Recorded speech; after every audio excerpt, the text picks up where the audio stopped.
Hello hi friends, आज आम सीम आलू फुलकोबी तरकारी करवा।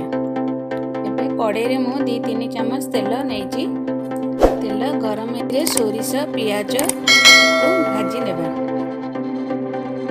पकाई सारा पर एबे सेथिरे सोरिष रसुण को मु बाटिकी रखी ताको ऐड करवा।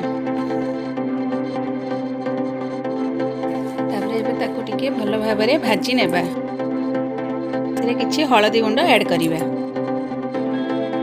भल भाव में मिक्स करी भाजी नेबा। एबे सेथिरे स्वाद अनुसार लूण पकेकी मसला को भाजी नेबा।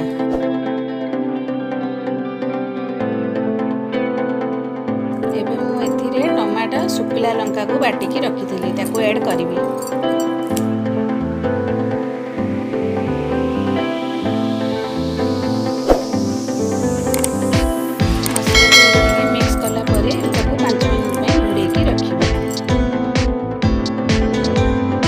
घोड़णी काढ़ी ताको मसला को आउटे घाटी देवा। आलू को मुझे काटिकी रखी एबे सेथिरे ऐड करिबा।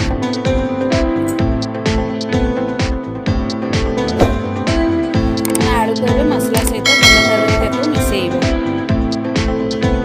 और एबे किछि समय पे ताको घाटिकी रखिबा। एबे किछि समय पर काढ़ी की देखिबा ढांकुनी तळ आडू नले लागि जिवो ने ताको टिके घांटीबा।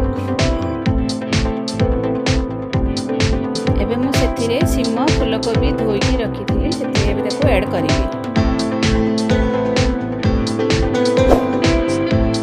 सबू जाक को भल भाव में मसला सहित मिसेइबा। किछि समय पर ताको पानी देकी भल भाव में मिसेइकी रखिबा। किछि समय पर बाउथरे ताको घांटी नेबा। देखिबा फल भल भाव में सिझिछि ना।